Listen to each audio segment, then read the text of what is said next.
நம்முடைய வாழ்க்கை முறையில் சில மாற்றங்களை கொண்டு வந்தா ரொம்ப நல்லா இருக்கும் அப்படின்னு நினைக்கிறேன். நான் எந்த மாற்றத்தை சொல்றேன் அப்படின்னு உங்களுக்கு புரியுதா? இயற்கை வாழ்வியல் முறை. கண்டிப்பா இயற்கை வாழ்வியல் முறையை பத்தி திரு அப்பன் அவர்கள் ரொம்ப அழகா விளக்கமா சொல்றாரு. அவர் என்ன சொல்றாருன்னு பார்க்கலாம் வாங்க. ஒப்பற்ற மனிதன் மட்டும் உலகில் நெருப்பில் வந்த உணவை உண்ணுகின்றான், அதில் வேதியியல் பொருட்கள் கலக்கின்றான். இவனுக்கு தான் ஏகப்பட்ட உடல் நோய்கள், உளநோய்கள், ஏகப்பட்ட சிக்கல்கள். பறவை விலங்குகள் எல்லாம் உலகம் தோன்றிய நாளிலிருந்து உயிரினம் தோன்றிய நாளில் இன்றைய வரலும் தனது உணவை மாற்றவில்லை, தனது வாழ்வியலை மாற்றவில்லை. அதனால் அவைகளுக்கு நிறை, திரை, மூப்பு, சாக்காடு கூட இல்லை என்று நான் கூற விரும்புகின்றேன். மனிதனுக்கு மட்டும்தான் நிறை வருகின்றது, திரை வருகின்றது, மூப்பு முதுமை வருகின்றது, சாக்காடு விரைவில் சாக்காடு வருகின்றது. காரணம் உணவு தான். காலையில் எழுந்தவுடன் தேநீர், காப்பி போன்ற பானங்களை அருந்தும் பழக்கம் கொண்டவர்கள் அதை விட்டுவிட்டு தேங்காய் சாறெடுத்து சில கீர் வகைகளை அருந்தலாம். இயற்கையான உணவு உண்பது எப்படி என்பதை விளக்குகிறார் அப்பன். இப்போ தேங்காயை உடைப்போம். உடைக்கிறதுக்கு இன்னும் சின்ன கருவி இருக்கு. தேங்காய் கீரின்னு தமிழ்நாட்டில் முக்கியமாக உண்டு பலசரக்கையில்.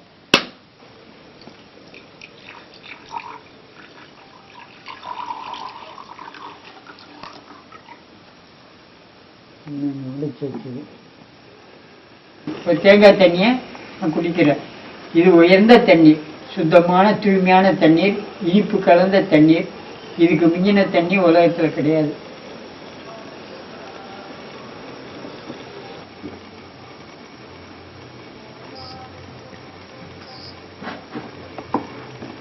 தேங்காய் தண்ணியை குடிச்சிட்டு தான் உள்ளே இருக்கிற வண்டு கிடைக்கிற உணவு குழாயெல்லாம் ஒரு லூப்ரிகேட் வலுவழுப்பு ஆகிடுது. அப்புறம் தேங்காய் சில்லு சில்லா அப்படி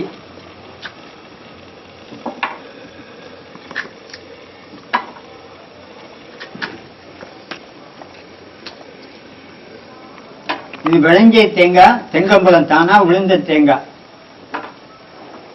கொஞ்சம் வலுவா இருக்கும். இது முடியாதவங்க தான் தேங்காய் திருவணும். இப்போ அப்புறம் தேங்காய் வேணா இப்போ நானே கடிக்கிறேன். ஒரு சில இந்த எடுத்து மெதுவா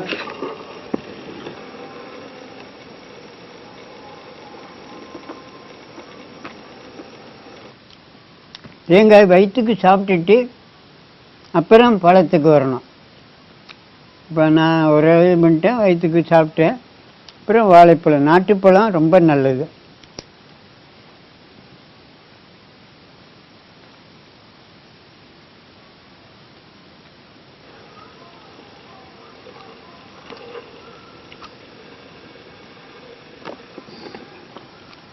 இதில் இந்த உள்தோல் கண்டிப்பாக சாப்பிடணும். இப்படி நகத்தை வச்சு அதில் சத்து அதிகம். ஆடு மாடு பாருங்கள், இந்த குரங்கு கூட இந்த உள்தோலை அப்படி வலிச்சு சாப்பிடும்.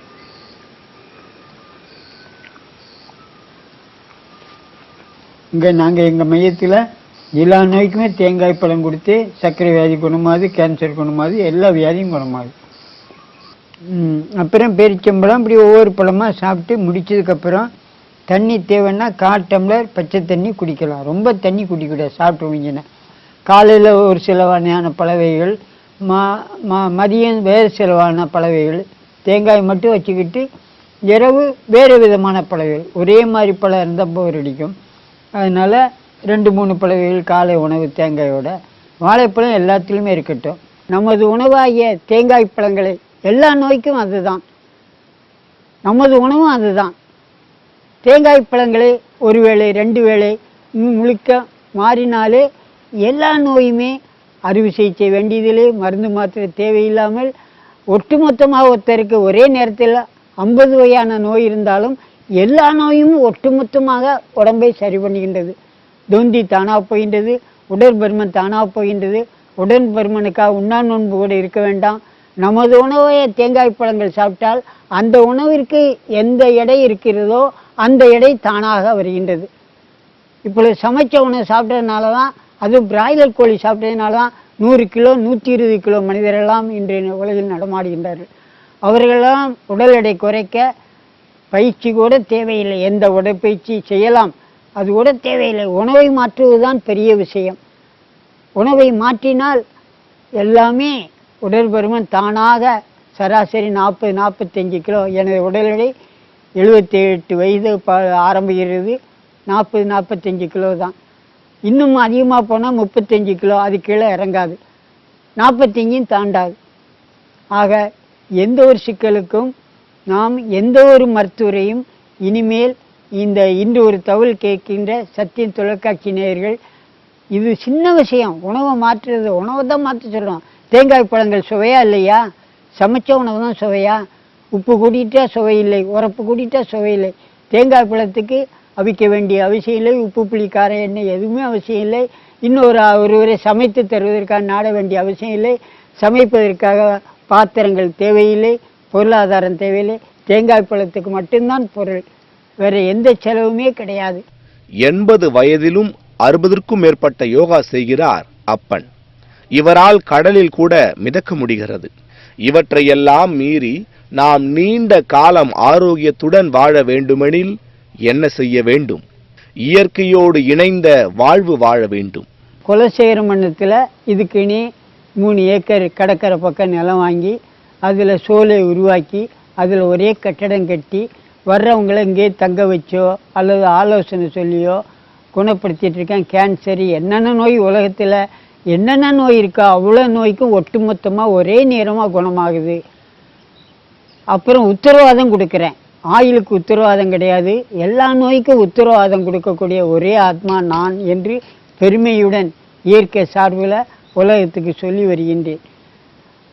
வந்த உடனே மருந்து மாத்திரைகள் என்னை போன்றே நிறுத்த சொல்கிறேன். சர்க்கரை வியாதி, எந்த வியாதி இருந்தாலும் எல்லா நோயுமே குணமானதற்கு அங்கங்கே ஃபீட்பேக் எழுதி தந்துள்ளார்கள். எனது நாட்குறிப்பில் என்னுடைய சான்று இருக்குது. அதனால் விபத்து ஏற்பட்டாலும் கூட மனிதனுக்கு மருத்துவம் அவசியம் இல்லை. அந்த நேரம் கூட அவன் கண்ணை மூடிட்டு சமைச்ச உணவை 100க்கு 100 விட்டு சமைக்காத உணவை தேங்காய் பழங்கள் சாரா குடித்தாலும் சரி, தேங்காய் திடமாக சாப்பிட்டாலும் சரி, 100க்கு 100 சாப்பிட்டா அந்த உடலில் சீல் வடியாது. விபத்து ஏற்பட்டு காயத்தில் ரத்தம் வடிகிறது உடனே நிற்கிது. முறிய எலும்பு நரம்பு தானாக கூடுது. இதுக்கெல்லாம் நிறைய சான்று இருக்குது. அப்புறம் பரம்பரையாக நம்ம சாப்பிட்டா நமக்கு எலும்பு முறிவே கிடையாது. குரங்கு மரத்துலேருந்து கீழே விழுது, ஒரு வலி கூட இல்லாமல் சாதாரணமாக இயல்பாக ஓடுது. ஆனால் மனிதனுக்கு தரையிலேருந்து விழுந்தாலே பெரிய எலும்பு முறிவு, எலும்பியல் நிபுணர்கிட்ட போய் மாதக்கணக்காக வைத்தியம் பண்ணியும் பூர்ண குணம் இல்லாமல் நம்ம திண்டாடிக்கிட்டு இருக்கோம்.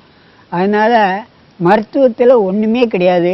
நீங்கள் மருத்துவத்தை நம்புறத விட மனிதர்கள் மட்டும் இயற்கையை நம்பி இயற்கை உணவை நம்பினா இதில் தான் ஆரோக்கியமும் ஆண்டவனும் இருக்கிறார். இதுதான் உண்மையான ஆன்மீகம்.